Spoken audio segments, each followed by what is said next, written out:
Hello à tous, dans ce cours, on va parler de la propriété position. Ok, donc vous l'aurez deviné, position en français. C'est une propriété assez importante en CSS. Donc là, je mets quelques petites choses en place pour en parler. J'enlève le header et le footer et les propriétés float dont on a parlé dans le chapitre précédent. Ok, je rafraîchis ma page et voilà. J'ai mes deux divs, la bleue et la rouge, l'une en dessous de l'autre. Ok, donc c'est quoi position? Position, il peut prendre plusieurs valeurs, comme statique par exemple. Qu'est-ce qui va se passer quand je vais écrire position statique sur la div bleue?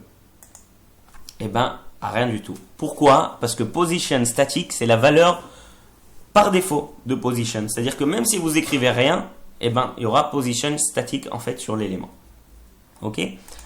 Une autre valeur que peut prendre la propriété position, c'est la valeur relative. Ok? Donc, encore une fois, là, je viens de mettre position relative sur la div rouge. Qu'est-ce qui va se passer?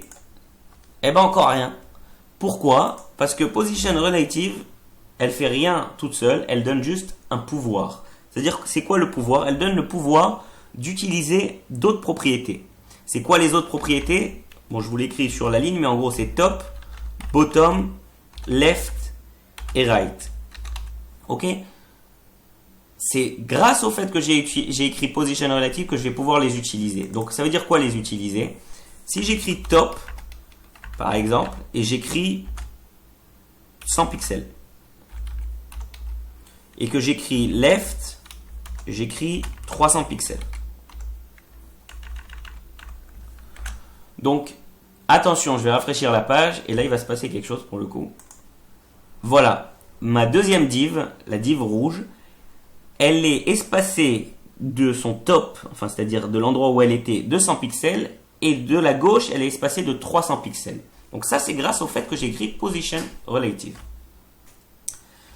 Une autre valeur de position, c'est par exemple, vous savez quoi, on va juste changer un petit peu la taille de right. On va lui mettre une taille légèrement plus petite, donc 250.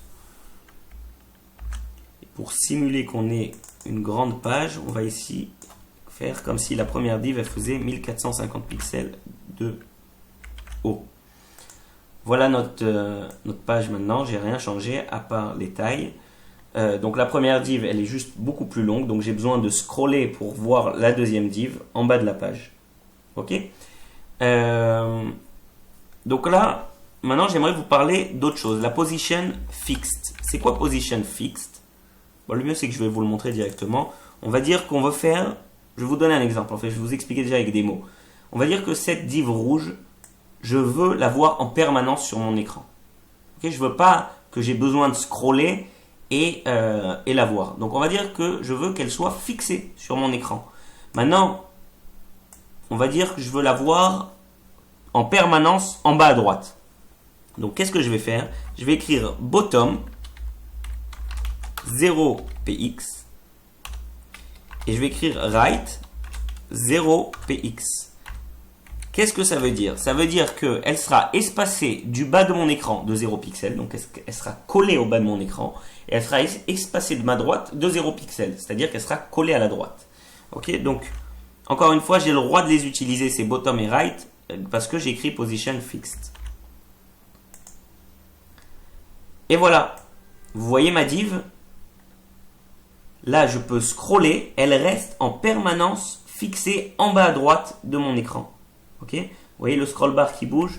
Ici, vous voyez que voilà, j'ai atteint la fin de la page. Je remonte vers le haut de la page. Et notre div rouge nous donne l'impression qu'elle ne bouge pas. Pourquoi? Parce qu'elle est fixée par rapport à mon écran. Ok, donc ça c'est pour la position fixed. Une autre position très très intéressante, c'est la position absolute. Donc là, le mieux en fait, c'est quoi? On va créer une autre div qu'on va appeler, on va lui donner, allez pour changer, on va lui donner un ID et on va l'appeler container. Ok? Et c'est dans cette div que je vais mettre mes deux autres divs left et right. Ok, vous comprenez comment c'est construit. Je fais un petit espace pour que ce soit encore plus clair. J'ai mon body, j'ai mon container dans lequel j'ai mon left et mon right. Donc, comment marche le position? Maintenant, j'aimerais utiliser position absolute. On va rien écrire au début. Ok.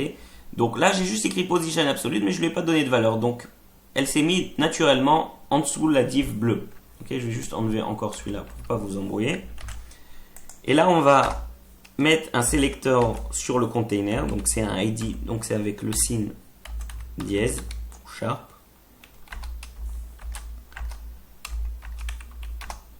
Voilà.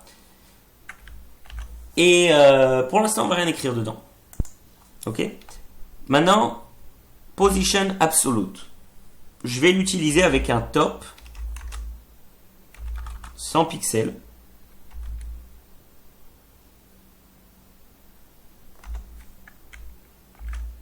Et un left d'aussi 100 pixels. Ok. Je rafraîchis ma page et qu'est-ce qu'on voit? On voit que ma div right, elle s'est positionnée à 100 pixels de la gauche et à 100 pixels de la droite. Mais par rapport à qui ces 100 pixels? Elle l'a fait par rapport à la page ici. Ok? Maintenant, en fait, qu'est-ce qui s'est passé? Absolute, c'est plus compliqué que ça. Je vais reprendre notre HTML. Absolute, on l'a mis sur cette div-là. Ok? Comme la position fixe et la position relative, elle me donne le droit d'utiliser mes top, bottom, left et right. Mais comment ça va marcher? Top, bottom, left et right, par rapport à qui ils seront exprimés? Donc en fait, ils seront exprimés par rapport au premier parent qui n'est pas de position statique. Je m'explique. Le parent de cette div, c'est qui? C'est celle-là, la div container. Et le parent de cette div container, c'est le body. Ok? Et ainsi de suite, et ainsi de suite. Donc, qu'est-ce qui s'est passé? Notre div, qui est de position absolute, elle a demandé à la classe container de quelle position tu es. Vu qu'on n'a rien écrit dans le sélecteur du container, il est de position statique. C'est ce qu'on a dit qui était la valeur par défaut. Donc, il a interrogé le body. Et le body a dit, bon, là, tu es arrivé au top du top. Imaginez que d'habitude, on parle dans des documents où il y a beaucoup plus d'imbrication. Okay? Donc là, on a juste 2 niveaux d'imbrication. C'est assez simple. Donc, le body, c'est l'élément le plus élevé, à part le tag HTML. Donc, notre div rouge s'est placée par rapport au body, parce que c'est l'élément le plus élevé. Mais elle ne s'est pas placée par rapport à l'élément container. Alors, maintenant j'ai une question. Si j'avais voulu les faire se placer, ces deux divs, par rapport à l'élément container, qu'est-ce que j'aurais dû faire? Eh bien, tout simplement, j'ai bien fait, dans ma position right, j'ai écrit position absolute, j'ai écrit 100 et 100, mais ce que j'aurais dû faire, c'est que dans mon container, donc déjà juste je vais changer, avant d'écrire quoi que ce soit, on va l'écarter lui-même le container, on va écrire margin top 200 pixels et margin left 200 pixels. Ok. Donc, juste voilà, on revient sur ce qui vient de se passer. C'est que, en fait, mon container, il commence à maintenant 200 pixels et 200 pixels. 200 pixels, on ne le voit pas, mais c'est le point en haut à gauche de ma div bleue qui se trouve là maintenant derrière la rouge. Ok, c'est ce point là. C'est ça, 200 pixels, 200 pixels. Maintenant, dans notre code, left, il est compris dans le container. C'est-à-dire que normalement, si j'avais pas écrit position absolute pour ma div rouge, je vais vous montrer, bah, tout simplement, elle aurait continué après le deuxième élément dans le container. C'est-à-dire qu'elle aurait été à la suite du bleu, mais dans mon container, c'est-à-dire ici. Maintenant, comme j'ai écrit position absolute, elle a été placée ici, à 100 pixels et 100 pixels, mais pas par rapport au container, par rapport à mon body. Pourquoi? Parce que le container, il ne l'a pas écouté tout simplement. L'absolute, ça veut dire que la div rouge n'a pas écouté son parent.